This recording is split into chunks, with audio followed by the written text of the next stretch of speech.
આ થોડુંક ડેન્જર છે ભાઈ, આવવા માટે છે ને ભાઈ ફૂલ સેફટીની જરૂર છે.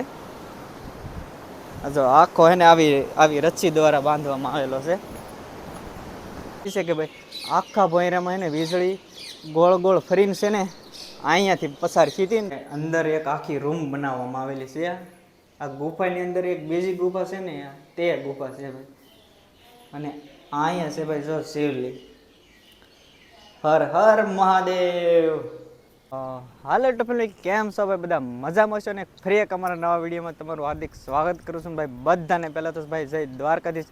મિત્રો આજે ખાસ કરીને છે ને ભાઈ તમારા માટે એક બેસ્ટ લોકેશન લઈને આવી ગયેલા છે, જે તમે મારી પાછળ ઓલરેડી તમે નિહાળી શકો છો.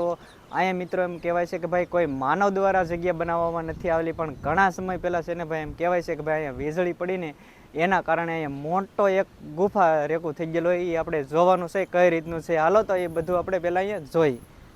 તો જો ભાઈ અત્યારે છે ને આ તમે જોઈ શકો છો કે મિત્રો, તો વીજળી પડવાના કારણે શું હાલત થાય ને તમે નિહાળી શકો છો. એટલી બધી અત્યારે તો જો તમને નહીં ખબર પડે, પણ નીચે ઉતરીને આપણે જોઈ પછી ખબર પડશે કે અત્યારે તો કાંઈ એટલો બધો અંદાજો ન લાગે કે આ ફરતી છે ને હવે જાળી નાખવામાં આવેલી છે સેફટી માટે, કે કોઈ લોકો ન પડી જાય, પ્રાણીઓ ભાઈ નીચે ન પડી જાય, એ રીતની આ સેફટી માટેની જગ્યા છે. અને આખી આ ગુફા બનીને હે ને ભાઈ આ તમે દરિયો જોવો છો ને ત્યાં વીજળી પાછી નીકળેલી છે. એ આ વીજળી બારાની અંદર જવા માટે આખો રસ્તો બનાવેલો છે. જે રસ્તો અંદાજિત છે ને મિત્રો 100 થી 150 ફૂટ જેટલો આ રસ્તો પણ હે ને ઊંડો ઉતારવામાં આવેલો છે.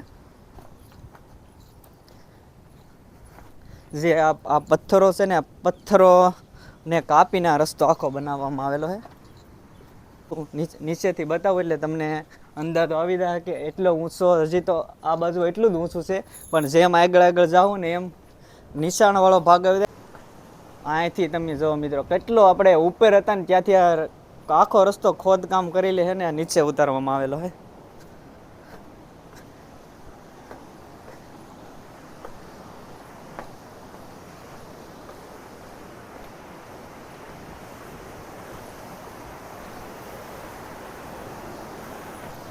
અત્યારમાં છે ને હવે અહીંયાથી છે ને મિત્રો હવે રસ્તો છે આ રીતનો કંઈક લાકડાનો બાંધીને બનાવવામાં આવેલો છે. અને અહીંયા બાજુમાં તમને સમુદ્ર કિનારો જોવા મળશે. અને આ રીતનો જો આખો રસ્તો તમને જોવા મળશે. એ સેફટીને ધ્યાનમાં રાખીને આવવું, કારણ કે ભાઈ આખો આ રસ્તો છે ને એ આખો દોરડાથી આખો બાંધવામાં આવેલો છે. નીચે બતાવું તો કંઈક તમને થોડોક અંદાજો આવશે. હાલો તો એ પણ તમને નીચે જઈને બતાવું. જો રિક્સવાળું કામ છે થોડું ઘણું. કેમ થાય, ઉતરાઈ દે તારાથી? બીક લાગે એટલું બધું કઈ ખાસ નહીં બીવે એવું હતી. અને સામે જોઈ રહ્યો છો ને ભાઈ ત્યાંથી આખી વીજળી પસાર થયેલી છે મિત્રો. અને આ થોડુંક ડેન્જર છે ભાઈ, આવવા માટે છે ને ભાઈ ફૂલ સેફટીની જરૂર છે. જો આખો હે ને આવી રચ્છી દ્વારા બાંધવામાં આવેલો છે.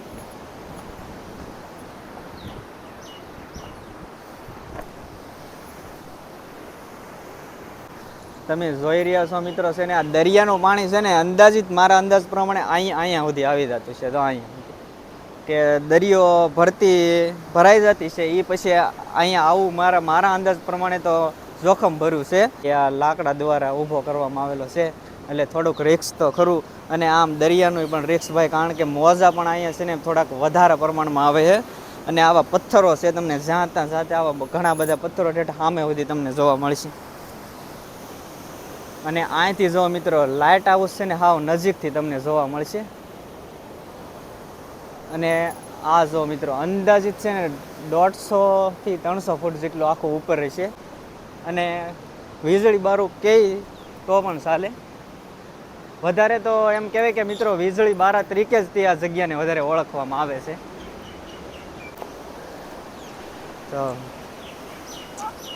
જે આ દરિયાનું છે ને ભાઈ પાણી છે ને આવે છે એટલે બને એટલો વિડીયો જલ્દી ઉતારીને ઉપર જવું જોઈએ, કારણ કે પાણી છે ને મિત્રો આમાં અહીંયા એટલામાં બધે પાણી આવી જાય છે.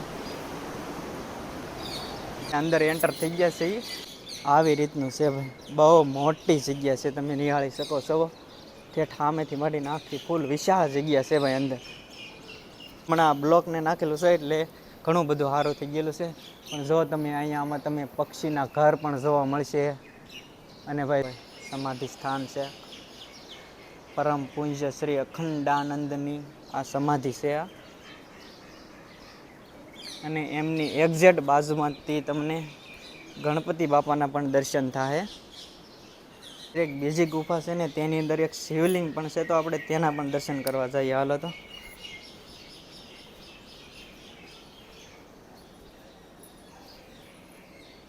જો આ રીતની ભાઈ અંદર એક આખી રૂમ બનાવવામાં આવેલી છે.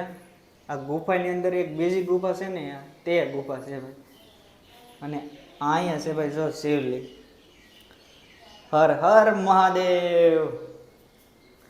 જો ભાઈ તમે દર્શન કરી શકો ભાઈ શિવલિંગના.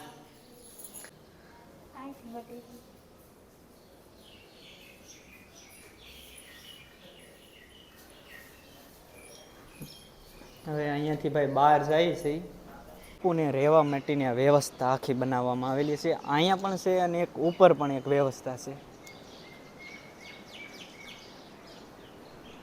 અને એમની એક્ઝેક્ટ બાજુમાંથી તમને આ આવડો ધૂણો તમને જોવા મળશે, જે સંત શ્રી ઈશ્વરી ગિરી બાપુનો આ ધૂણો છે. ઉપર પણ જાળી નાખવામાં આવેલી છે સેફટી માટે, અને નીચે પણ આ પતરાનું ભાઈ આ રીતે સેફટી માટે બનાવવામાં આવેલું છે. અને એમ એક્ઝેક્ટ બાજુમાંથી તમને છે ને ભાઈ અહીંયા સબૂતરો પણ જોવા મળશે ભાઈ. કારણ કે આ ગુફાની અંદર છે ને મિત્રો તમને વધારે પ્રમાણમાં છે ને અહીંયા આ બધા ખાલા બતાવીને એમાં બધામાં એને ભાઈ પક્ષીઓ રહે છે, એના માટે આ સબૂતરો બનાવવામાં આવેલો છે. આ બધી પાણીની વ્યવસ્થા છે. અને આ દોરડું તમે જોઈ રહ્યા છો તે મિત્રો મારા અંદાજ પ્રમાણે કંઈક વસ્તુ લેવા કાઢવામાં આનો યુઝ થતો હોય છે. આ અદ્ભુત જગ્યાનું નિર્માણ છે. આખી ગુફા છે અને આખી ગુફામાં ભાઈ વીજળી ગોળ ગોળ કરીને ભાઈ આ સામેની બાજુમાં એને નીકળી ગઈ, સીધી દરિયામાં આવી ગઈ.